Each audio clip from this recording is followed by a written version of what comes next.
के छात्र छात्राओं, इतिहास में हम दिल्ली सल्तनत काल के बारे में पढ़ रहे थे और उसमें हम जो सल्तनत काल का जो अंतिम वंश है लोधी वंश के बारे में पढ़ेंगे। लोधी वंश के बारे में पढ़ेंगे। लोधी वंश।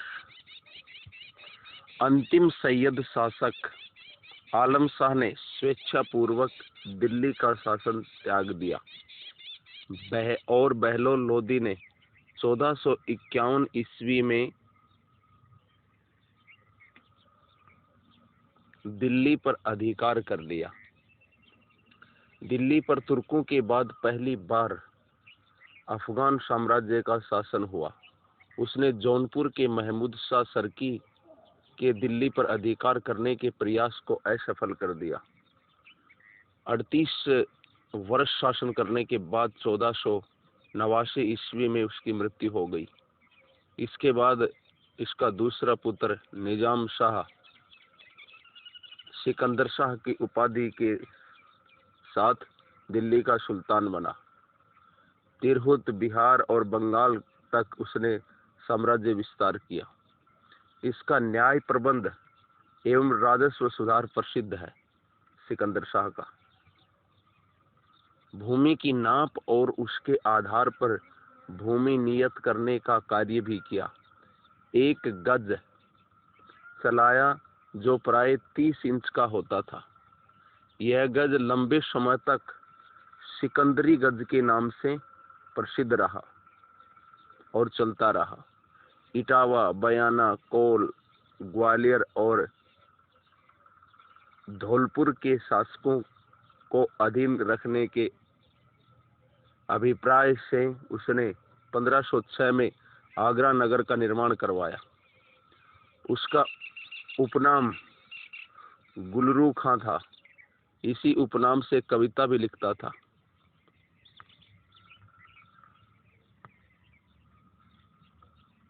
नवंबर 1597 ईस्वी में उसकी मृत्यु हो गई। उसके बाद उसका पुत्र इब्राहिम लोधी आगरा में गद्दी पर बैठा। 1517 से 1518 में इब्राहिम लोधी व राणा सांगा के मध्य युद्ध हुआ, जिसमें लोधियों की हार हुई। 1526 ईस्वी में पानीपत के मैदान में सिकंदर बाबर से युद्ध में हार गया। इतिहास में यह युद्ध पानीपत के प्रथम युद्ध के नाम से प्रसिद्ध है। यह युद्ध युगांतकारी सिद्ध हुआ और भारत में मुगल वंश की स्थापना हो गई। तो पानीपत के प्रथम युद्ध में इब्राहिम लोधी को परास्त करके, हरा करके बाबर ने इस देश में एक नए वंश, मुगल वंश की स्थापना की। तो ये था सल्तनत काल के प्रमुख शासकों का वर्णन। अलग अलग जो गुलाम जो राज किया उसका वर्णन। अब पढ़ेंगे हम सल्तनत कालीन प्रशासन। सुल्तान की उपाधि तुर्की शासकों द्वारा प्रारंभ की गई। महमूद गजनवी सुल्तान की उपाधि धारण करने वाले जो पहला शासक था। राज्य की संपूर्ण शक्ति सुल्तान के हाथ में थी। वह पूर्णतः प्रधान, न्यायाधीश, राजनीतिक और मजहब दोनों क्षेत्रों का प्रतिनिधि होता था। सुल्तानों से अपेक्षा की जाती थी कि वे उलेमा वर्ग की राय माने। उलेमा जो धर्मगुरु होते थे उनकी राय माने।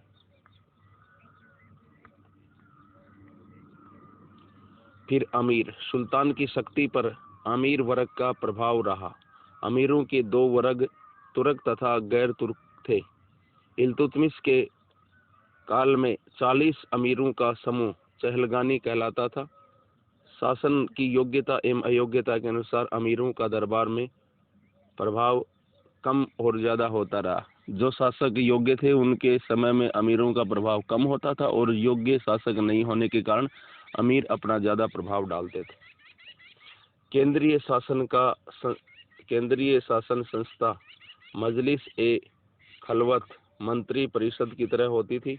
वजीर, आरिजे ममालिक, दीवाने इंशा, दीवाने रिसालत इसके 4 स्तंभ थे। वजीर का कार्यालय दीवाने ए विजारत कहलाता था। इसे वित्त विभाग कहा जा सकता है। मुस्तौफी महालेखा मलिक, खजांची, मजबादार, हिसाब संग्रहकर्ता इस विभाग के कर्मचारी थे। जलालुद्दीन खिलजी ने दीवाने वफ एम अलाउद्दीन ने दीवाने ए मुख्त राज विभाग की स्थापना की।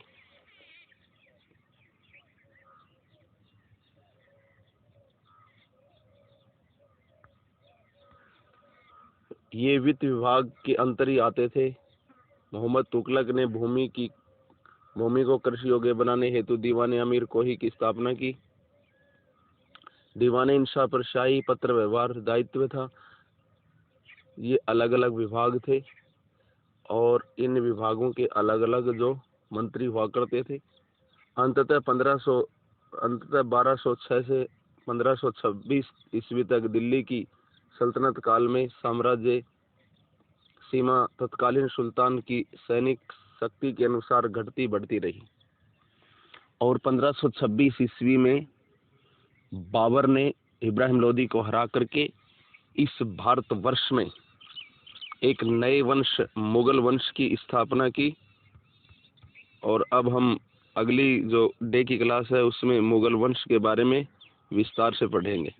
तब तक देखते रहिए। धन्यवाद।